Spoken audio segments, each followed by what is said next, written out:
Today we are going to talk about a four probe experiment which helps us in calculating or measurement of resistivity as well as band gap of semiconductor material as well as metals. So this is the setup. As you can see that there are two modules. This one is a heater module, and here we are having a power supply. Power supply that is providing energy to heater as well as for the four probe measurement. In a oven module or in a heater module, we are having a one thermometer here which will measure the temperature, and one ramp of a temperature. So as we increase, as we are having a fan regulator, we can change the ramp of a heating rate here, and from that we can get a rapid heating or slower heating.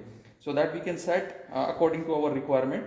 Right now in this 4 probe module, we are having a germanium sample specimen, and this particular module will provide energy to the heater as well as to the 4 probe. For the setting purpose, we just have to have a wire connection here.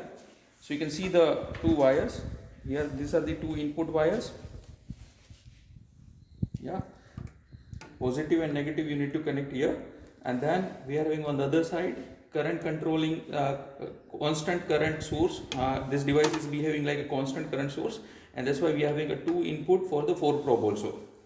So as we make this on, we will have a display that is showing a voltage in a 4 probe and current flowing through the 4 probe arrangement. So what we need to do, we just have to set a current with the help of this knob, okay, and that we can manipulate.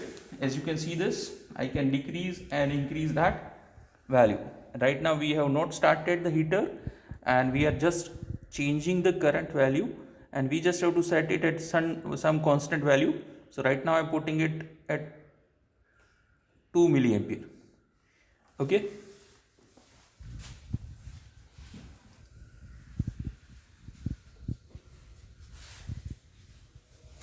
and you can see the voltage available.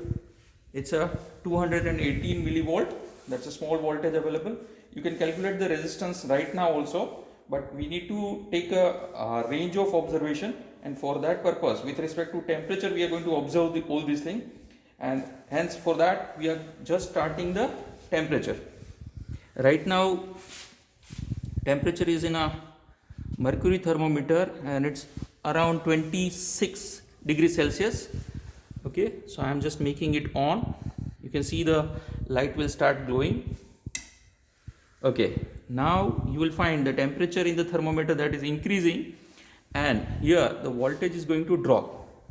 So we will give you a set of temperature and voltage corresponding to the in relationship with the temperature and voltage. We will show it, we will give it to you, and you need to do a certain calculation based on that.